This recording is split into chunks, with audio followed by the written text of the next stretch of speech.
আসসালামু আলাইকুম। আজকে আপনাদের জন্য খুব মজার একটা রেসিপি নিয়ে চলে আসছি। বিশেষ করে আমার এটা খেতে খুবই মজা লাগে। আর এটা কোন জেলায় কে কী নামে চেনেন অবশ্যই আমাকে কমেন্ট করে জানাবেন। আমার কিন্তু খুবই পছন্দের একটা জিনিস।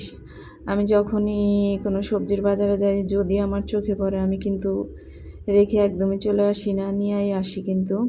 আর চিংড়ি মাছ দিয়ে কিন্তু এটা খুবই মজা। দেখেন আমি চিংড়ি মাছ হলুদ মরিচ আগে ভেজে নিয়েছি, তারপরে কিন্তু কিছু কাঁচামরিচ দিলাম। এবার মশলাটা ভালো করে কষিয়ে নেব।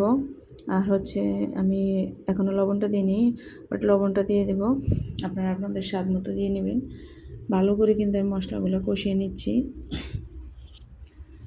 কে কীভাবে রান্না করেন এই তরকারিটা আমাকে অবশ্যই কমেন্ট করে জানাবেন।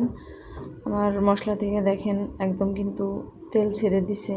দেখেন কি কালারটা কি আসছে, মাশাআল্লাহ খুবই সুন্দর।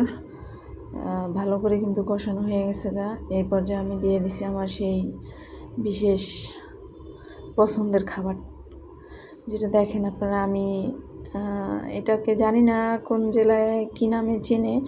এটা আমাদের এই জায়গায় কচুর ছড়া বলে, তা আমরা তাই বলি, কিন্তু আমরা তাই বলি, ওই নামেই কিন্তু চিনি। দেখেন এটা কিন্তু আমার খুব সিদ্ধ হয়ে গেছে গা, খুবই সুন্দর সিদ্ধ হয়েছে কিন্তু।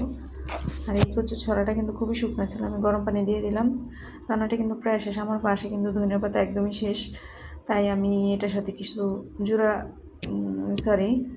গুঁড়ি করে দেব। কিন্তু খেতে কিন্তু খুবই মজা হবে। তো আমার ভিডিওটা ভালো লাগলে অবশ্যই লাইক কমেন্ট শেয়ার করবেন। আর কোনো কিছু বলার থাকলে অবশ্যই আমাকে কমেন্ট করে জানাবেন। আর যে সকল আপুরা আমার ভিডিওগুলো ধৈর্য সহকারে দেখে তাদেরকে কিন্তু অসংখ্য অসংখ্য ধন্যবাদ। দেখেন আমার রান্না কিন্তু একদমই কমপ্লিট, খুবই সুন্দর হয়েছে রান্নাটা, মাশাআল্লাহ। একটু ঝোল রাখছি, তার কারণ হলো এগুলা ঝোল না রাখলে যখন আবার পরবর্তীতে আপনি যখন এগুলা জাল দিবেন বা গরম করতে যাবেন, গরম না করলে তো নষ্ট হয়ে যাবে, তখন কিন্তু একদম শুকিয়ে যাবে। এর জন্য আমি হালকা ঝোলটা রাখছি। আর আমার ভিডিওটা ভালো লাগলে অবশ্যই সাবস্ক্রাইব করে দিবেন। আল্লাহ হাফেজ।